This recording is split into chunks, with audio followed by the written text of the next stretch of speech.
नौजवानों से मिलने नहीं दिया गया और पुलिस ने ये कहा कि हमारे पास पर्याप्त फोर्स नहीं है, इसलिए हम आपको कार्यक्रम नहीं करने देंगे।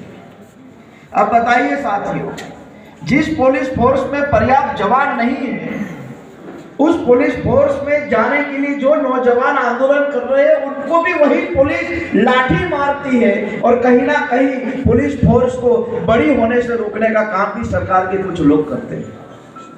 साथियों, प्रियंका जी पिछले 4 साल से उत्तर प्रदेश में घूम के जब उन्होंने ये भर्ती विधान तैयार किया तो इस भर्ती विधान में उन्होंने एक एक बात एक एक गांव की रखी है, एक एक व्यक्ति की रखी है, एक एक नौजवान की रखी है, ताकि वो नौजवान एक नई ऊंचाइयों पर एक नया सपना देखकर एक नए भरोसे के साथ आगे बढ़ सके।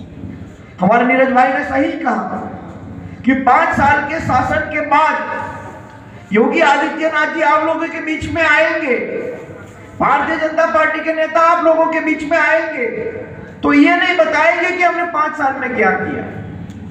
वो ये कहेंगे कि हमें धर्म के नाम पर ये करना है, वो कहेंगे हमें जात के नाम पर ये करना है, लेकिन 5 साल में किए गए एक भी काम की चर्चा वो आप लोगों के बीच में नहीं करेंगे, क्योंकि उन्होंने 5 साल में कोई काम ही नहीं किया जो आप लोगों को बता सके।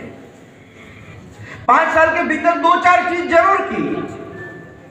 कभी महिलाओं पर बलात्कार की घटना होती है और उस पर उनके भाजपा विधायक शामिल होते हैं तो उसको मदद करने का काम भाजपा ने किया। 2-3 चीज जरूर की कि उनके ही गृह राज्य मंत्री का बेटा लखीमपुर खीरी में 6 किसानों पर गाड़ी चढ़ा देता है, लेकिन उस पर कार्यवाही करने का काम उन्होंने नहीं किया। मैं ये बात इसलिए आप लोगों को बता रहा हूं क्योंकि मैं गुजरात से आता हूं। गुजरात में हमने परिस्थितियों को देखा है। हमारे वहां 27 साल से एक ही पार्टी का शासन है जिसके खिलाफ हम लोग लड़ते हैं, जेल में जाते हैं, और आपके यहाँ हर 5 साल में सरकारें बदलती रहती है। मैं इसी विनती के लिए आया हूं कि इस बार भी योगी आदित्यनाथ जी की सरकार को बदलिए और नई सरकार बनाइए जिसमें आप लोगों का वर्चस्व हो, आप लोगों की ताकत। आप लोगों को लगता होगा कि हार्दिक भाई आप लोग क्यों लड़ते हैं भाजपा के साथ? हमारा जन्म हुआ तब से हम भाजपा के खिलाफ लड़ने वाले लोग नहीं है। हमारे गले में कांग्रेस का पट्टा जन्म से नहीं है, लेकिन उन्होंने वादा किया था हम नौजवानों को 2014 में कि हम हर नौजवान को 2 करोड़ रोजगार देंगे। मैं आप लोगों को पूछना चाहता हूं कि आपके परिवार में से किसी भी व्यक्ति को भारत सरकार की कोई नौकरी मिली हो तो मुझे हाथ ऊंचा करके बताइए। अगर 2 करोड़ रोजगार हिंदुस्तान के लोगों को मिले हो और पिछले 5 साल में 10 करोड़ नौकरियां होती है, अगर किसी को मिली हो तो आप मुझे बताइए। उन्होंने कहा मैं 15 लाख रुपए दूंगा। मेरे घर में 4 लोग थे 2014 में, मैं, मेरी बहन, मेरे माता पिता, मेरे पापा कहते थे बेटा 15 लाख आएंगे, 60 लाख हो जाएंगे। अभी तक 60 लाख रुपए आए। मैं ये बात इसलिए आप लोगों को कह रहा हूं क्योंकि झूठे वादे के खिलाफ कौन लड़ सकता है? ये हमारे यहाँ छत्तीसगढ़ से पूर्व विधायक है, 60% विधायक है। जब मध्य प्रदेश और छत्तीसगढ़ एक था तब से विधायक है। अब लड़ाई कौन लड़ेगा? 80 साल के हमारे दादा हमको सलाह दे सकते हैं, सूचन कर सकते हैं, अनुभव बता सकते हैं, लेकिन लड़ाई लड़ने का काम हम 25-27 साल के नौजवानों को करना है। हमें लड़के आगे बढ़ने की, और हमें तो मालूम है हमारा जन्म नहीं हुआ था 1972 में जब जेपी आंदोलन हुआ था, गुजरात से आंदोलन हुआ था, एली कॉलेज से सिर्फ 25 पैसा मेस में बढ़ गया था और पूरे हिंदुस्तान में उस आंदोलन ने हाहाकार मचा दिया था। मैं आप लोगों से विनती करने आया हूं, और आप लोग तो राजनीतिक रूप से बहुत जागरूक लोग हैं। आप लोगों की खून में, आप लोगों की नस नस में राजनीति बहती है।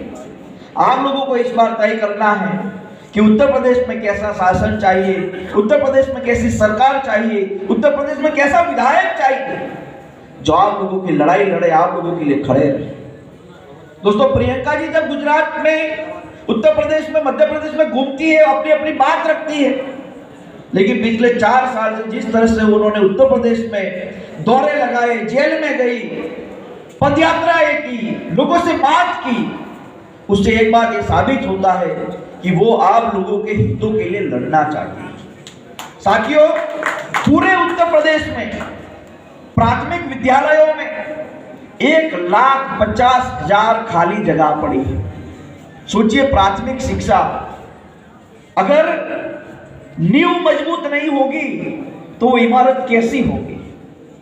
1.5 लाख प्राथमिक शिक्षकों की जगह खाली पड़ी है। उन जगह को भरने के लिए योगी आदित्यनाथ जी ने कोई काम पिछले 5 साल में नहीं किया। उन्होंने 5 साल में किया तो क्या किया कि जो लखनऊ के अंदर जो किसान, जो नौजवान, जो शिक्षक अपने अधिकारों की लड़ाई लड़ते थे, उनको लाठी मारने का काम योगी आदित्यनाथ जी ने किया है। और उनको शिक्षा से क्या लेना देना। जो आदमी 5वीं कक्षा तक नहीं पढ़ा, जिस आदमी ने कभी स्कूल नहीं देखा, वो आदमी आपके बच्चों को और आपके आने वाली पीढ़ी को कभी स्कूल नहीं जाने देना चाहता। स्कूल जाएंगे, पढ़ेंगे, लिखेंगे, तब जाके हम उत्तर प्रदेश के नए नींव की इमारत रख सकते हैं। और इसीलिए हम लोगों ने ये भर्ती विधान के तहत वादा किया है कि हमारी सरकार बनेगी तो प्राथमिक विद्यालयों में 1,50,000 जो जगह खाली पड़ी है, सबसे पहले उसको भरने का काम हम लोग करेंगे। साथियों, हम सब जानते हैं कि जब हम छोटे थे